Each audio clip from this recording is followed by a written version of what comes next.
C'est évidemment un immense honneur que de défendre la société africaine. C'est un immense honneur de défendre des millions de femmes et d'hommes d'honneur qui ont été, tous ces derniers jours, magnifiquement incarnés et qui sont venus dire enfin que le monde, depuis qu'il existe, s'est toujours organisé pour que la partie du monde qui souffre et qui subit se taise et reste silencieuse. Et pour que le continent africain reste silencieux dans sa souffrance, il faut évidemment des gardes-chourmes. Il faut des gardiens de camp parfois. Des gardes-chourmes, c'est-à-dire l'empire américain et ses affidés, ses sous-traitants européens et ailleurs.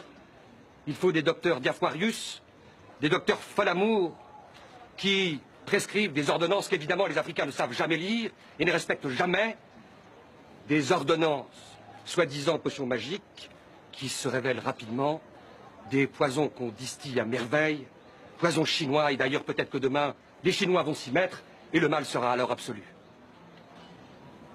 C'est dire si, me semble-t-il, il n'y a guère de difficulté pour que votre cour déclare coupable la Banque mondiale et les autres, ses complices, l'association de malfaiteurs. Il n'y a guère de difficulté parce que le bilan est évidemment effrayant. Les chiffres sont meurtriers et les statistiques assassines. Il suffit d'adosser et de se souvenir que pendant la période de 20 ans écoulée, où les premiers plans d'ajustement structurel, et on va le voir rapidement, des plans de destruction, d'appauvrissement structurel se sont mis en place. À côté, les statistiques parlent et sont éloquentes sur la tragédie qui se déroule devant nous. Le taux moyen d'espérance de vie a tragiquement baissé, 46 ans aujourd'hui, qu'on ne cesse de manipuler le sida cyniquement pour oublier que par ailleurs, ce taux de mortalité, s'il augmente, il est lié évidemment à la baisse importante, significative du revenu par tête d'habitant en Afrique. Bref, la messe est dite. La messe est dite. Les plans d'ajustement structurel ont globalement échoué. Ces 50 millions d'enfants africains dont la mort est programmée pour les 5 prochaines années. Ces 3 millions de morts de paludisme qui sont programmés pour l'année prochaine. Et on va dire, face à ces chiffres meurtriers, que la Banque mondiale et les autres ont sans doute triomphé. On ne peut pas le dire. Et on ne le dira pas. Et on le dira d'autant moins que les plans d'ajustement structurel, de toute évidence, ont mis l'Afrique dans un cercle vicieux, mais aussi un cercle absurde. Et ce cercle vicieux, il a commencé, vous le savez, la Cour l'a parfaitement compris, par la dette. La dette qui est comme une pierre au cou de l'Afrique. La dette qui est comme le signe de l'allégeance de l'esclave à son maître. La dette dont les chiffres parlent d'eux-mêmes. 220 milliards de dollars en 2003. La dette dont on sait par les dernières statistiques, Monsieur le Président, Madame de la Cour, que si 4 dollars par tête d'habitant ont été remboursés, 4 dollars restent encore à payer. Et que de toute évidence, cette dette, elle a mis à genoux et elle met à genoux l'Afrique parce qu'elle lui vole sa souveraineté financière et son indépendance économique. Elle a mis à genoux l'Afrique parce qu'elle a démantelé sa fonction publique. Elle a mis à genoux l'Afrique parce qu'elle a obligé l'Afrique à brader ses services publics au mieux des intérêts des prédateurs financiers. Elle a mis à genoux l'Afrique parce qu'elle a mis par terre certains de ses hôpitaux publics. Elle a mis à genoux l'Afrique parce qu'elle a privatisé l'école par la faiblesse des revenus conférés aux fonctionnaires publics. Elle a mis à genoux l'Afrique et l'Afrique devient ainsi le miroir sinistre de ce que le monde est en train d'écrire, c'est-à-dire un monde privatisé. Et dans ce monde qui se privatise devant nous, la Banque mondiale, qui devrait être la banque de l'humanité, est devenue la banque de l'inhumanité. Cette Banque mondiale est devenue la banque de l'inhumanité parce qu'elle est devenue le cheval de Troie du capitalisme financier. Alors évidemment, on nous dira que la corruption est partagée entre les Africains et les Européens. Mais va-t-on dire tout à l'heure de l'autre côté de la barre que les Africains ont inventé la corruption? Va-t-on dire qu'il y a un chromosome de la corruption en Afrique? Va-t-on oublier que les corrupteurs viennent des pays riches et jamais des pays pauvres? Va-t-on oublier que les pays du G8 nous condamnent de mettre à genoux l'Afrique et la Banque mondiale brocarde ensuite l'Afrique en les menaçant de suspendre toute aide publique parce qu'ils sont devenus les pays les plus corrompus de la planète? La boucle est ainsi bouclée. On confond la cause et la conséquence. Le meurtre ici se dédouble avec sa facette sinistre, le cynisme de la Banque mondiale. Alors, loin de nous l'idée, Monsieur le Président, Madame, Monsieur, de prétendre que la Banque mondiale comme le dieu Moloch se nourrit des enfants africains, loin de nous l'idée de dire que la Banque mondiale déteste le potable et le rail public. Évidemment que la Banque mondiale n'est pas animée par un instinct de meurtre. Et la Banque mondiale est simplement la pierre cardinale, le centre de gravité de ce capitalisme qui a perdu la tête parce qu'il est devenu un capitalisme financier, un capitalisme prédateur, c'est-à-dire un capitalisme qui ignore l'intérêt général pour organiser ce qu'il souhaite par-dessus tout, fabriquer des profits à perpétuité. Car la Banque mondiale cherche évidemment de temps à autre à s'humaniser. Et je vais donner un exemple de l'humanisation formidable de la Banque mondiale. Qui a dit il y a quelques jours à Paris, avec des larmes de crocodile, chaque semaine, 200 000 enfants malades de moins de 5 ans meurent dans le monde en voie de développement. C'est Paul Wolfowitz qui l'a dit. Vous savez, Paul Wolfowitz, celui qui a conceptualisé la guerre en Irak, dont le coût est supérieur au coût qu'il faudra mettre pour organiser de l'eau potable dans toute l'Afrique et sauver tous les malades du sida en leur offrant à tous des génériques. C'est lui qui a fait semblant de pleurer dans une tribune à Paris il y a quelques semaines. Alors cessons ce bal des hypocrites, cessons ce bal maudit des prédateurs. Arrêtons-nous un instant sur les derniers arguments de la Banque mondiale. Il y aurait une malédiction sur l'Afrique.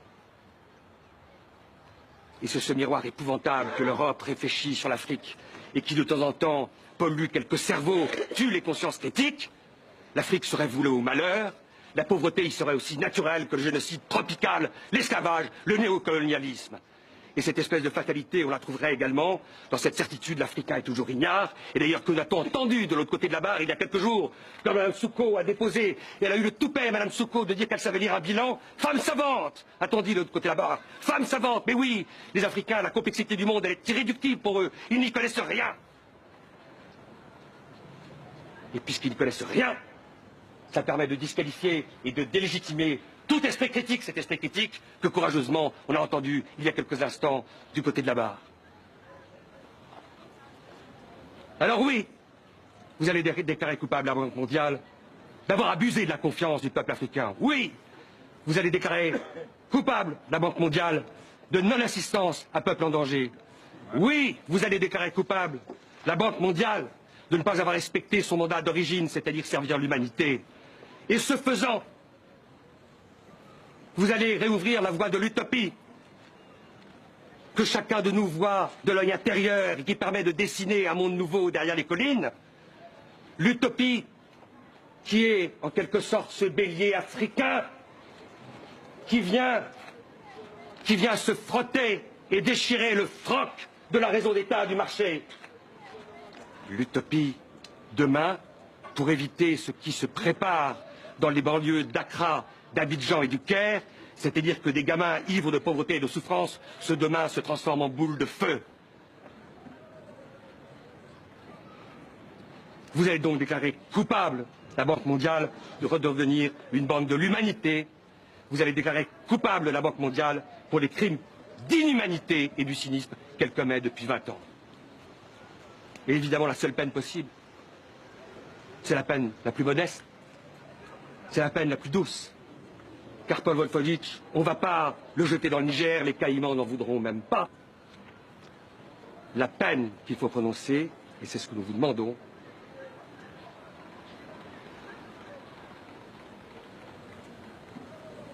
c'est des travaux d'intérêt général pour l'humanité à perpétuité.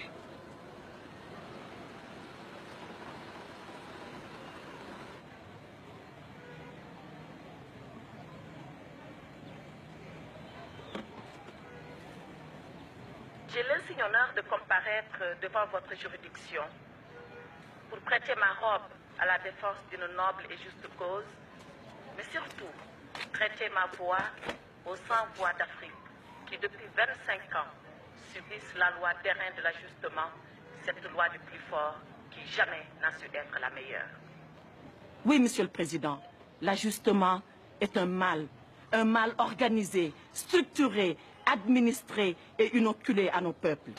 Ce mal, Monsieur le Président, c'est le cynisme de la dette, le cycle vicieux de la dette. Cette dette qui a fini de ruiner nos économies et qui nous a aspiré toutes nos forces vitales alors qu'on n'a pas encore fini de payer. Que faut-il faire devant la violence de la dette? j'entends les latino-américains. Ils nous ont dit, Monsieur le Président, la deuda es impagable. La dette est tout simplement impayable. Oui, Monsieur le Président. Elle est impayable parce qu'elle est illégitime. Elle est impayable parce qu'elle est violente. Elle est impayable parce que tout simplement, elle est insoutenable. À la violence de la dette vient s'ajouter le bradage de nos biens publics, de nos services publics, de nos services sociaux de base, la privatisation. Après avoir privatisé la santé, alors que entre juin et septembre 2005, 42 000 personnes sont mortes du choléra, cette maladie du Moyen-Âge qu'on croyait à jamais éradiquer de nos villes et de nos campagnes. Mais qu'on n'aille pas plus loin, Monsieur le Président. Ici, dans cette chambre, gît et gémit un malade. Entendez-vous sa complainte? Elle m'est parvenue aux oreilles et nous privatisons la santé.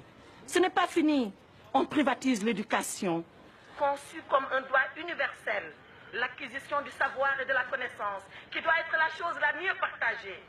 Pendant que 2/3 de nos enfants sont analphabètes, on nous demande de payer pour acquérir le savoir et la connaissance. Ce n'est pas fini, Monsieur le Président. On a privatisé, on a bradé nos services publics.